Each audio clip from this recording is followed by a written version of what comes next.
Justice काजी फायज ईसा साहब बिलाखिर chief justice of Pakistan बन गए। आज पूरी दुनिया ने एक अनोखा मंजर देखा कि 15 जजेस बैठे हुए अदालत में और फिर उसकी लाइव कवरेज चल रही है। सबका ख्याल यह था कि शायद आज ये फैसला हो जाए, लेकिन बदकिस्मती से प्रैक्टिस एंड प्रोसीजर बिल का फैसला आज नहीं हो सका। अब अगली तारीख 3 अक्टूबर है। अब देखते हैं कि 3 अक्टूबर को यह फैसला होता है या नहीं होता। तो काजी साहब आ गए, बहुत सारे लोगों ने उनको रोकने की कोशिश की, लेकिन जो जाहिर अल्लाह ताला का फैसला होता है वो अल्टीमेटली वही सुप्रीम होता है। तो काजी साहब उस मनसब तक पहुंच गए जिस पे बहुत सारे लोग इन्हें नहीं देखना चाहते थे। अब सवाल यह है कि आप उस मनसब पे आ तो गए, लेकिन जो आपसे तवक्कुआत हैं, जो कुछ लोगों के खदशात हैं, वो कहां पे एड्रेस होंगे। मसलन काजी साहब ने आज फरमाया कि मैं आइन और कानून का पाबंद हूं, मैं अपनी कोर्ट के फैसलों का पाबंद नहीं हूं, ना उनको मैं किसी जगह पे सपोर्ट करूंगा। अब सवाल यह है कि 90 डेज के अंदर अंदर इलेक्शन होना, यह भी आइन है, क्या काजी साहब 90 दिनों में इलेक्शन करवा सकेंगे? फिर बहुत सारे मिसिंग पर्सनस हैं, इमरान रियाज साहब हैं, अरशद शरीफ का कत्ल है, इस वक्त शेख रशीद साहब गिरफ्तार हैं और नहीं पता उनके बारे में कि वो कहां है। क्या काजी फायज ईसा साहब इन्हें इनका कानूनी और आईनी हक दे सकेंगे? फिर इसके अलावा बहुत सारे ऐसे छोटे छोटे इश्यूज हैं जो आने वाले दिनों में आएंगे। मसलन ऑफिशियल सीक्रेट एक्ट है, आर्मी एक्ट का केस है, इन केसेस पे काजी साहब को कहां हम देखेंगे।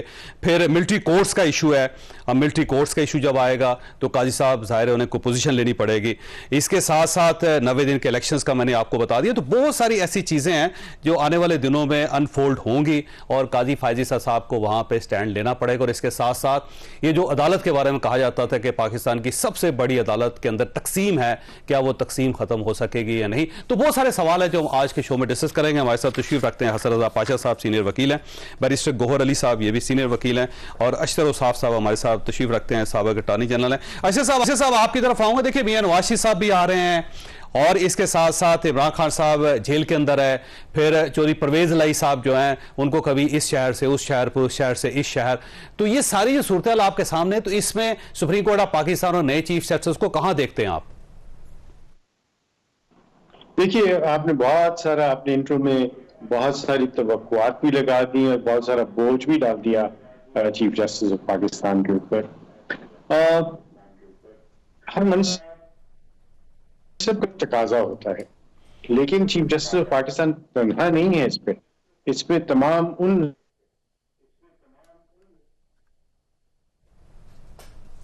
आपको आवाज आ रही है? चीफ जस्टिस पाकिस्तान के ऊपर है।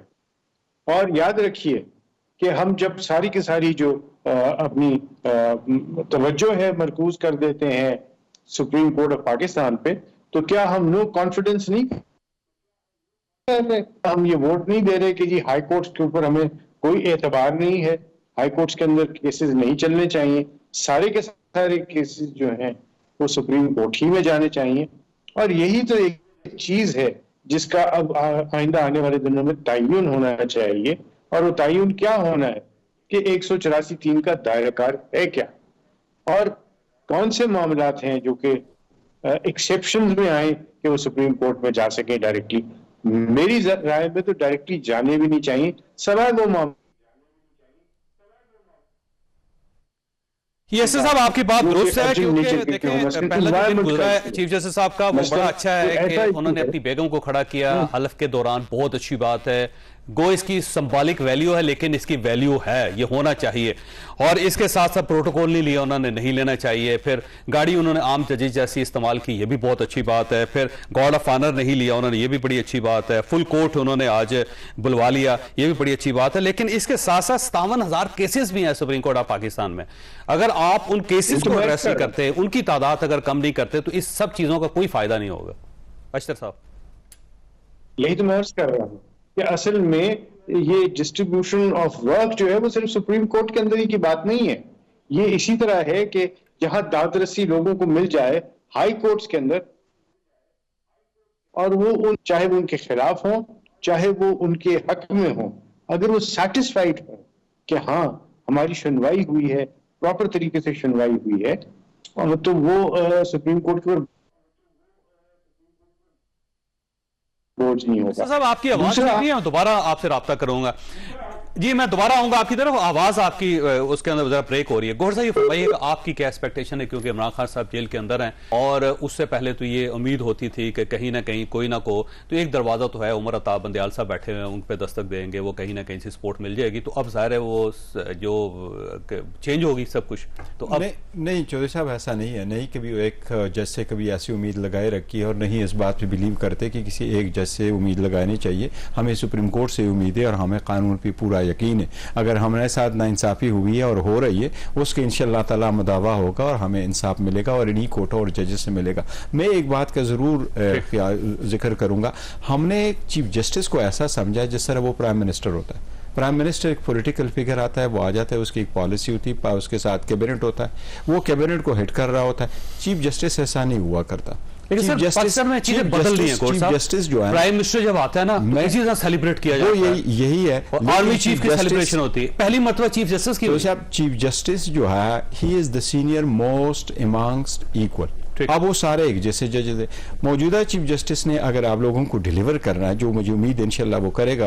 और जिस तरह आपने जिक्र फरमाया कि 57,000 केसेस, अभी 20 तारीख को चीफ जस्टिस ने सारे वकीलों को बुलाया, सुप्रीम कोर्ट को बुलाया, बार एसोसिएशन को और पाकिस्तान बार को बुलाया, तजावीज़ मांगी है कि केसेस जल्दी लगाएं और उन प्रेगनेंसी को ख़त्म करें। चीफ जस्टिस को करना ये चाहिए कि छोटे छोटे 2-2, 3-3 मेंबर की जो बेंचेस है वो बनाए और उनको केसेस दे दें, तब जाके ये मैटर रिजॉल्व होंगे। लोगों को बड़े ग्रीवियंसेस है, लोगों को केसेस नहीं लग रहे, लग जाए तो गैर जरूरी पेंडेंसी हो रही है। सुप्रीम कोर्ट को ये रिफॉर्म लाना होगा, एक टाइम फ्रेम में होना चाहिए। अगर आप एकेडमिक डिस्कशन में करें तो पूरा दिन गुजर जाता है, लेकिन अगर आप उसको फाइन करें टू द सबमिशंस तो जल्द से जल्द फैसला ले। अगर सुप्रीम कोर्ट ये समझती है कि हमने इतने वक्त, मैं अगर आपको मिसाल दूं, अमेरिका की मिसाल उठा ले कि गुज़श्ता 200 सालों में सुप्रीम कोर्ट ने जितने केसेस डिसाइड किए कि वो मैक्सिमम आपको आधा घंटा टाइम दे। मैं समझता हूं अगर हमारी सुप्रीम कोर्ट अमेरिकन के इतने केसेस डिसाइड करते, हमारी सुप्रीम कोर्ट को 1000 साल लगता। ये मैंने फिगर आउट किया, मेरे पास एक पूरी लिस्ट है और वो रिपोर्ट सबमिट हुई थी कांग्रेस को। ना we have to do something in 2023, we can not do this. कि मैं जब वकीलों को कहूं केसेस शुरू हो जाते हैं तो एक फ्रेमवर्क होना चाहिए ताकि आम लोग सफर ना हो। और लार्जेस्ट बेंचेस का FBI है ना, सिर्फ FBI के केसेस जो हैं उनकी मालियत 2400 अरब रुपए, 2400 इससे भी ज्यादा है। सुप्रीम कोर्ट आप पाकिस्तान में पड़ा हुआ, आप समझे कि फैसला होगा तो FBI को मिलेगा। इसमें स्टे लिए हुए। देखो आइन, ये जहां भी आपकी प्रोविजन इन्वॉल्व है और जहां अमाउंट इन्वॉल्व है, इवन आइन में लिखा आर्टिकल 199 में कि वो 6 महीने में आप जल्द से जल्द फैसले कर ले, तो ये होने चाहिए। और इसके लिए किसकी जरूरत है? जजेस का और वकीलों का एक जैसा ताउन होना चाहिए। ठीक है, ठीक। अच्छा पाश साहब आपकी तरफ आऊंगा, ये फरमाइएगा जो कुछ कल हुआ, जो कुछ आज हुआ, आप इससे मुतमईन हैं? जी बिल्कुल मुतमईन हूँ। कल जो हुआ वो एक हल्फ हुआ, हल्फ, और उसमें जो उन्होंने अपनी अहलिया मोहतरमा को साथ खड़ा होकर, उसमें अच्छी बात नहीं, बहुत अच्छी गलत बात नहीं है। और ख़ास तौर पे इस मुल्क की जो सिन्फ नाजुक है, ख़वातीन है, उन्होंने इस चीज़ को अप्रिशिएट किया और ख़ुद को एलिवेट किया। It's a good message. दूसरी बात जो है वो आज के हवाले से मैं इसको कोई तनकीद नहीं करता, बड़ा अच्छा है, एवोल्यूशन प्रोसेस है, नई जोतें खुल रही हैं। और अगर कुछ अहम केसेस जिनमें पॉलिटिकल और कॉन्स्टिट्यूशनल मैटर्स हैं, उनको अगर आप लाइव टेलीकास्ट करा के सारे पाकिस्तान को, सारी अवाम को दिखाते हैं और उनको पता चलता है कि कौन क्या कह रहा है, सिस्टम बनाना पड़ेगा ना सर, आपको नया चैनल बनाना पड़ेगा। उसका सिस्टम की तरफ आ रहे हैं, एग्जिस्टिंग चैनल्स हैं, नहीं है, इन द लॉन्ग रन नहीं हो सके। मेरी गुजारिश सुन लें, स्टार्ट में ही ये बात हुई कि एक कमेटी तश्कील दे दी गई है जिन्होंने रूल्स बनाने हैं कि कौन से केसेस लाइव टेलीकास्ट करने का कहना है और कौन से नहीं कहना।